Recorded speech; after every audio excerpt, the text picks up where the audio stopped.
కోదాడ మాజీ ఎమ్మెల్యే బొల్లం మల్లయ్య యాదవ్ చేసిన ఆరోపణలు పూర్తిగా నిరాధారమైనవని, రాజకీయ అకస్తో చేసిన వ్యాఖ్యలేనని కోదాడ కాంగ్రెస్ పార్టీ నాయకులు తీవ్రంగా ఖండించారు. కోదాడ నియోజకవర్గంలో అభివృద్ధి వేగంగా జరుగుతుండడాన్ని జీర్ణించుకోలేక మాజీ ఎమ్మెల్యే అలాంటి ఆరోపణలు చేస్తున్నారని విమర్శించారు. మాజీ ఎమ్మెల్యే నిన్న మీడియా సమావేశంలో చేసిన ఆరోపణలకు ఆధారాలు ఉంటే బహిరంగంగా నిరూపించాలని సవాల్ విసిరారు. కోదాడ మాజీ ఎమ్మెల్యే బొల్లం మల్లయ్య యాదవ్ చేసిన ఆరోపణలు పూర్తిగా నిరాధారమైనవని, రాజకీయ అకసుతో చేసిన వ్యాఖ్యలేనని కోదాడ కాంగ్రెస్ పార్టీ నాయకులు తీవ్రంగా ఖండించారు. కోదాడ నియోజకవర్గంలో అభివృద్ధి వేగంగా జరుగుతుండడాన్ని జీర్ణించుకోలేక మాజీ ఎమ్మెల్యే అలాంటి ఆరోపణలు చేస్తున్నారని విమర్శించారు. మాజీ ఎమ్మెల్యే నిన్న మీడియా సమావేశంలో చేసిన ఆరోపణలకు ఆధారాలు ఉంటే బహిరంగంగా నిరూపించాలని సవాల్ విసిరారు. ఎమ్మెల్యే ఉత్తమ్ పద్మావతి రెడ్డి లేదా అధికారులకు ముడుపులు అందుతున్నాయని ఆరోపించడం సులభమేనని, అయితే ఎవరైనా అధికారి ముడుపులు ఇచ్చినట్లు ఆధారాలతో నిరూపించగలరా అని సూటిగా ప్రశ్నించారు. ఎమ్మెల్యేకు ముడుపులు ఇచ్చిన అధికారి ఎవరో ప్రజల ముందుకు తీసుకురావాలని డిమాండ్ చేశారు. అధికారం కోల్పోయిన తర్వాత ప్రజలు ధిక్కరించిన వాస్తవాన్ని అంగీకరించకుండా ప్రస్తుతం ప్రజాప్రతినిధులపై ఆరోపణలు చేయడం సరికాదన్నారు. ఉత్తమ్ పద్మావతి రెడ్డి కోదాడ నియోజకవర్గానికి 100 కోట్ల రూపాయలు తీసుకువచ్చి అభివృద్ధి కార్యక్రమాలు అమలు చేస్తున్నారన్నారు. ప్రజలు అన్నిటినీ గమనిస్తున్నారని, మరోసారి ప్రజలే తగిన బుద్ధి చెప్తారని హెచ్చరించారు. నీ హయాంలో నడిపిస్తే వాళ్ళు 4 సీఎం మారిరు. ఈ అరాచకం చేయలేక 4 సీఎం మారిరు. వాళ్ళకు ఒక్కొక్కళ్ళ దగ్గర ఎంత డబ్బులు తీసుకొని పోస్టింగ్ ఇచ్చినావు, తర్వాత నీ మాట వినకపోవడం వల్ల వాళ్ళని ఎట్లా పంపించడం అనేది అందరికీ తెలిసిన విషయం. ఇది అదేవిధంగా టోకెన్లతోటి, మట్టి టోకెన్లతోటి మట్టిని సప్లై చేస్తుంటే మట్టి దొరక్క ఎన్ని నిర్మాణాలు ఆగిపోయినాయి అనేది కోదాడలో ఉన్న ప్రజలందరికీ తెలుసు.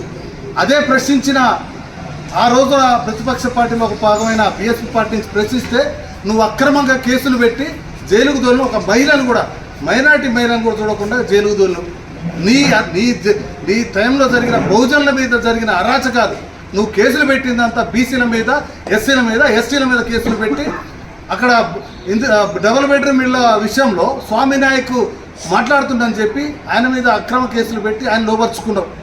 అదేవిధంగా మిగతా మండలాల వారీగా చెప్పాలంటే చాలా కేసులు ఉన్నాయి. ఇక దొంగతనాల గురించి మాట్లాడుతున్నావు. దొంగతనాలు 2000 వచ్చిందో ఆ సమయానికి 80% కేసులు డిటెక్ట్ చేయడం జరిగింది. నువ్వు టీఆర్ఎస్ హయాంలో, నీ హయాంలో జరిగింది 40% కంటే ఎక్కువ డిటెక్ట్ చేయలేకపోయినావు. అంటే ఎవరి పాలన గురించి ఎవరు మాట్లాడుతావు? నువ్వు టీఆర్ఎస్ పార్టీ కావచ్చు, బీఆర్ఎస్ పార్టీ కావచ్చు, నీకు అక్కడ విలువ లేదు, సీటు లేదు, పార్టీలో విలువ లేదు, జనాల్లో విలువ లేదు. విలువ లేకపోయినా కానీ అది కాపాడుకోవడం కోసం ప్రెస్ మీట్ల ద్వారా నువ్వు చేసిన తప్పుల్ని రిపీట్ చేసి నేనేదో నిజాయితీగా పరిపాలన చేస్తాను అనుకుంటున్నావు. నువ్వు ఇంకొక విషయం చెప్పాలంటే ఈరోజు మనం రాష్ట్ర వ్యాప్తంగా కూడా అవినీతి పరులలో మొట్టమొదటి స్థానంలో ఉండేది నువ్వు మాత్రమే. అదే నిజాయితీ పరులలో ఈ రాష్ట్రంలో అన్ని పార్టీల నుంచి తీసుకున్నా కానీ ఉత్తమ్ కుమార్ రెడ్డి గారు అంతకంటే ఒక మెట్టుగా ఎక్కువగా పద్మావతి రెడ్డి అమ్మగారు మాత్రమే నిజాయితీగా ఈ కోదాడ హుజూర్నగర్ నియోజకవర్గాల్లో చేస్తున్నారని అందరూ చేసిన విషయం. ఇంకోటి ఏంటంటే గత కొన్ని రోజుల నుంచి నిశ్శబ్దంగా ఉన్న మాజీ ఎమ్మెల్యే ఈరోజు ఒక్కరోజు ఉలిక్కిపడ్డాడు. ఎందుకు ఉలిక్కిపడ్డాడో నాకు అర్థం కాని విషయం. ఆయన ఎప్పుడు పద్మావతి గారిని విమర్శించే పనిలోనే ఉంటాడు. పద్మావతి గారు ఎంత అభివృద్ధి చేస్తుంది, కోదాట్లో ఎన్ని రకాల నిధులు తీసుకొచ్చి వీళ్ళు ఎంత కనుక అభివృద్ధి చేస్తుందో చూడకుండానే నోటికొచ్చినట్టుగా మేడం గారు అధికారుల దగ్గర డబ్బులు తీసుకుంటానని ఒక ఆరోపణ చేసిండు. ఏ అధికారి అయినా అధికారి కాడ ఒక ఎమ్మెల్యే డబ్బులు తీసుకోవటం అంటే అది నీకాంచి స్టార్ట్, అది నాకు కాదు స్టార్ట్, నీకాంచి స్టార్ట్.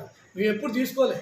మా ఉత్తమ్ పద్మావతి గారు అధికారుల దగ్గర చాలా సిస్టమేటిక్ ఉంటుంది. ఈ రోజు వరకు కూడా ఎక్కడ అధికారుల దగ్గర ఆమె ప్రశంసలు తప్ప కానీ ఎప్పుడైనా విమర్శించలేదు.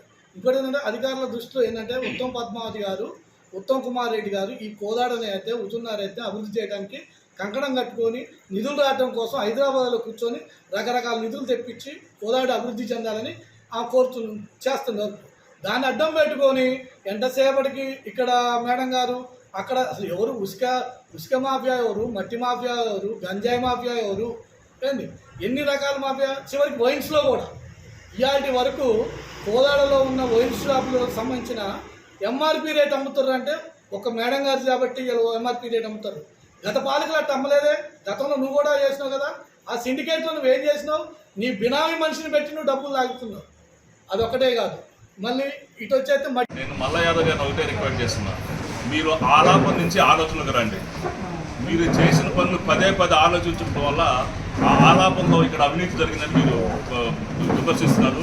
ఇది సరికాదు. మరి అభివృద్ధి అవినీతి రెండింటి మీద మీరు మాట్లాడారు. ఉత్తమ్ పద్మావతి గారు 2014 శాసనసభ్యులైనటువంటి ఈనాటి వరకు, మరియు 1994 నుంచి ఈనాటి వరకు ఉత్తమ్ పద్మావతి గారు ఏదైనా ఒక అవినీతి ఆరోపణ అవినీతి కార్యక్రమం చేసిన నిరూపిస్తే కోదాడ రాజకీయాల నుంచి మేము తప్పుకోవడానికి సిద్ధంగా అని చెప్పని సవాలు ఇస్తున్నాం. అదేవిధంగా అధికారులందరూ వెళ్ళి ఏదో నిధులు ముట్ట చెప్తున్నారని చెప్పి నువ్వు మాట్లాడటం జరిగింది. ఇది పచ్చాబద్ధం. ఏ అధికారైనా సరే, అధికారులు ట్రాన్స్ఫర్ విషయంలో కానీ మిగతా ఏ విషయంలో అయినా సరే అధికారుల దగ్గర డబ్బులు తీసుకున్నట్టు నిరూపిస్తే మేము కోదాడ రాజకీయాల నుంచి మానుకోవడానికి సిద్ధంగా ఉన్నామని తెలియజేస్తూ, మరి అభివృద్ధి గురించి మీ అందరికీ తెలుసు. ఇటు నీటిపారుదల రంగంలో కానీ, రోడ్ల విషయంలో కానీ, విద్యా విషయంలో కానీ, లిఫ్ట్ ఇరిగేషన్ విషయంలో కానీ అనేక కార్యక్రమాల్లో మరి అభివృద్ధి కార్యక్రమాలు ముందుకు తీసుకెళ్తూ నియోజకవర్గాన్ని అభివృద్ధి పదం నడిపిస్తూ ఉత్తమ్ పద్మావతి గారు, ఉత్తమ్ కుమార్ గారు ఈ కోదాడ ప్రజలకు సేవ చేస్తున్న విషయం మీ అందరికీ తెలిసిందే. నువ్వు ఏదైతే అవినీతి ఆరోపణలు చేసినావో అవి మానుకోవాలని ప్రజాస్వామ్యంలో సహేతుకమైన విమర్శలు ప్రజలు స్వాగతిస్తారు, కానీ ఇటువంటి విమర్శలు ప్రజలు తిరస్కరిస్తారు. నువ్వు ఒకసారి తిరస్కరణకు గురైను, మళ్ళీ ముందు రోజుల్లో కూడా నువ్వు తిరస్కరణకు గురవుతాయని చెప్పి తెలియజేస్తూ, మీ పత్రికా విలేకరులను కూడా ఒకసారి ఆలోచించి మీరు ఒక డేట్ నిర్ణయిస్తే చర్చకి ఎక్కడికైనా సరే మా ఇక్కడున్న పెద్దలందరూ కూడా ఆ చర్చలో పాల్గొంటామని, అభివృద్ధి మీద అవినీతి మీద రెండింటి కూడా మేము చర్చకి సిద్ధంగా ఉన్నామని చెప్పి తెలియజేస్తున్నాం.